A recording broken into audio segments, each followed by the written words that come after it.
Le film commence dans la Rome antique, où un architecte nommé Lucius échoue à trouver de nouvelles innovations et a des difficultés financières.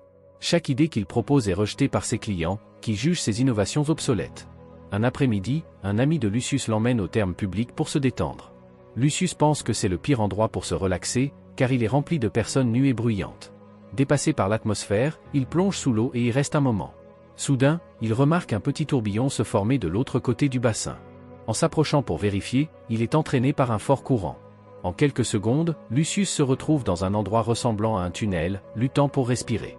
Il parvient finalement à remonter à la surface, mais à sa grande surprise, il ne se trouve plus dans un bain romain. En fait, il est dans un bain japonais moderne, entouré de vieux hommes choqués de le voir nu devant eux. L'architecte a, d'une manière ou d'une autre, voyagé dans le temps jusqu'au Japon contemporain. Lucius, qui n'a jamais vu de personne aux traits mongoloïdes, suppose que les hommes font partie d'une tribu au visage plat. Après s'être remis du choc, Lucius remarque que l'endroit est plus avancé que n'importe quel bain qu'il a jamais vu. Les paniers, les robinets et les appareils de massage le stupéfient, et il regrette de ne pas avoir pensé à ces innovations lui-même. Il entre accidentellement dans le vestiaire des femmes et se fait assommer par une vieille dame qui hurle. Ensuite, nous faisons la connaissance d'une artiste de manga en difficulté, nommée Mami. L'apparition de Lucius lui donne une idée pour un nouveau personnage, et elle commence à dessiner son portrait. Un peu plus tard, Lucius se réveille et on lui donne une bouteille de lait aromatisé. Il est encore une fois étonné par la douceur et la fraîcheur de ce lait, tellement bon qu'il en perd connaissance une seconde fois. Quand il reprend ses esprits, il est de retour à Rome, entouré d'hommes qui lui disent qu'il s'est noyé dans le bain et qu'ils l'ont retrouvé quelques minutes plus tard. Au départ, Lucius pense que sa rencontre avec la tribu au visage plat n'était qu'un rêve raciste, mais il remarque ensuite la bouteille de lait vide à côté de lui. La scène passe à 2 mois plus tard, lorsque Lucius propose son idée de rénovation au propriétaire des thermes et la rend plus moderne. Les gens louent sa créativité et il gagne beaucoup d'argent grâce à cela. Ils utilisent désormais des paniers, des cabines de massage et même du lait sucré pour améliorer l'expérience des thermes. Pendant qu'il est dans le bain, un vieil homme exprime le souhait d'avoir des thermes chez lui. Alors que Lucius réfléchit à un moyen de rendre cela possible, il est de nouveau entraîné par un courant et se retrouve dans une baignoire au XXIe siècle. Un homme entre et demande à Lucius de l'aider à se laver. Lucius, confus, fait ce qu'on lui dit et découvre plusieurs nouveaux outils utiles comme la pomme de douche et le bonnet de douche. Par coïncidence, la maison appartient à Mami, qui retrouve Lucius sur le sol. Elle court chercher son carnet de croquis, mais à son retour, il a déjà disparu. De retour à Rome, Lucius fabrique une baignoire pour la maison du vieil homme et gagne beaucoup d'argent. Il a enfin assez d'argent pour offrir de bons repas à sa femme, mais elle n'est pas satisfaite. Elle désire désespérément avoir un enfant et se plaint que Lucius soit toujours occupé à travailler. Ils se disputent, et elle finit par le maudire avant de partir en colère. Quelques jours plus tard, Lucius est approché par un messager de l'empereur Adrien. Cet homme est connu pour être cruel, des rumeurs circulant selon lesquelles il a tué les membres du cabinet qui s'opposaient à lui. Comme les inventions de Lucius font parler d'elles en ville, même l'empereur s'intéresse à lui. Lors de leur rencontre, l'empereur révèle qu'il est un admirateur d'art, et ce que Lucius a fait avec les thermes publics est clairement une forme d'art. Impressionné par son travail, l'empereur lui demande de lui construire un bain personnel, mais il doit être extraordinaire, innovant et inédit. Lucius accepte le défi et fait de sa mission de surprendre l'empereur. Toute la nuit, il parcourt la ville à la recherche d'inspiration pour des termes grandioses, mais ne trouve rien. Il est embarrassé, car toutes ses idées ne sont que des copies, pour lesquelles il ne mérite pas de crédit. Soudain, il tombe dans un fossé et disparaît. Une scène actuelle nous montre Mami, qui travaille dans un magasin de fourniture de salle de bain. Sa carrière de mangaka ne se passe pas bien, donc elle a pris un emploi secondaire, mais même là, elle lutte pour rester éveillée. Un après-midi, elle laisse accidentellement l'eau couler et remplir une baignoire jusqu'à ras-bord. Soudain, Lucius apparaît dans la baignoire et commence à respirer frénétiquement. Il s'arrête lorsqu'il se rend compte que la baignoire bouillonne toute seule.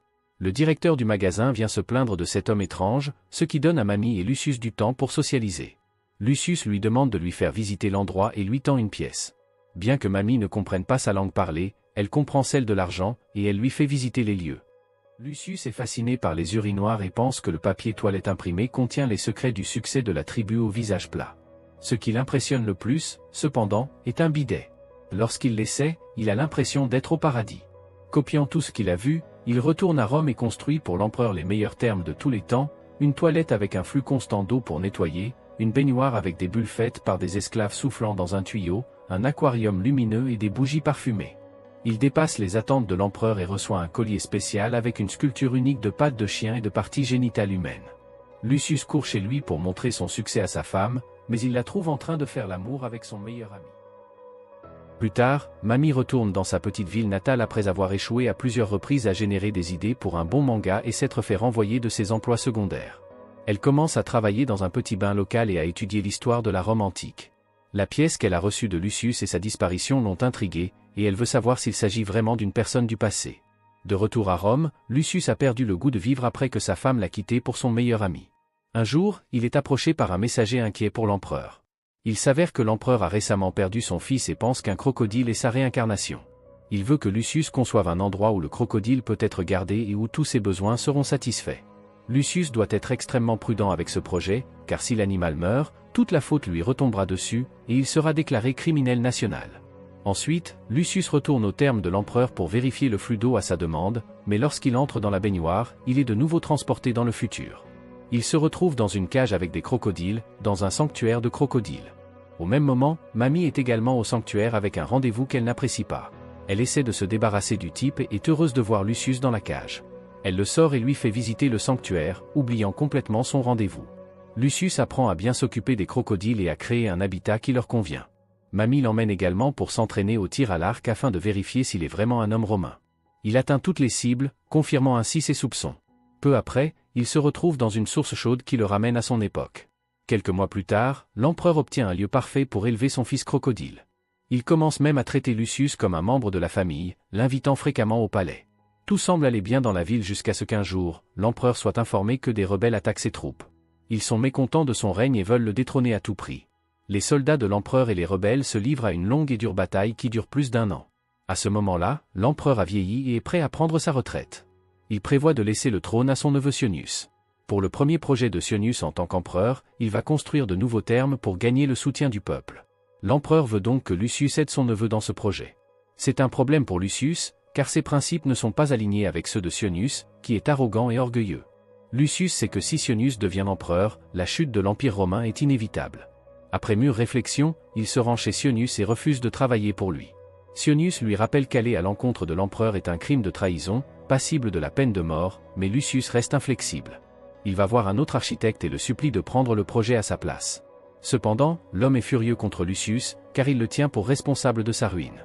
Ils se battent, et Lucius est projeté contre un mur. Dans la scène suivante, Lucius se retrouve de nouveau avec la tribu au visage plat. Il est blessé, mais ils prennent soin de lui comme s'il faisait partie des leurs. Ils l'emmènent dans une source chaude où il peut se reposer et récupérer. On dit que se baigner dans cette eau permet de guérir rapidement. Il lui offre également de l'alcool fermenté, qui lui brûle la gorge. Ensuite, Lucius rencontre Mamie, qui a appris à parler un peu de latin. Elle lui demande son nom, mais Lucius est tellement ivre qu'il tombe sur elle et tous deux se noient dans le lac. Quand ils se réveillent, ils sont à Rome, à la grande surprise de Mamie. Elle découvre que Lucius est sur le point d'être exécuté pour avoir refusé d'obéir à l'ordre de l'empereur. Inquiète, elle tente de le convaincre de prendre le projet, mais en vain. Lucius quitte sa maison avec ses affaires pour sauver sa vie. Pendant ce temps, au Japon, le groupe de vieux hommes cherche Mamie. En tombant dans le lac, ils se retrouvent eux aussi pris dans un tourbillon et sont transportés dans le passé. Lucius est en route vers une autre ville lorsqu'il tombe sur une source chaude naturelle sur une colline.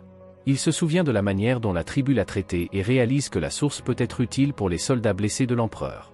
Il se précipite pour raconter son idée à Mamie, qui est d'accord avec lui. Ensuite, Lucius se rend chez l'empereur et lui présente sa vision. Il prétend avoir été instruit par Antonius de construire la source. Antonius est un autre prétendant au trône, beaucoup plus compétent que Sionius. Ainsi, Lucius souhaite faire paraître Antonius sous un meilleur jour aux yeux de l'empereur. Après avoir obtenu la permission de construire la source, Lucius, Mamie et la tribu se mettent au travail. En quelques heures, ils construisent la première hutte. Peu à peu, de nombreuses maisons sont construites autour de la source, transformant l'endroit en point de repos pour les soldats. La tribu prend soin des blessés et les aide à récupérer rapidement, en utilisant également leur connaissance de la médecine moderne.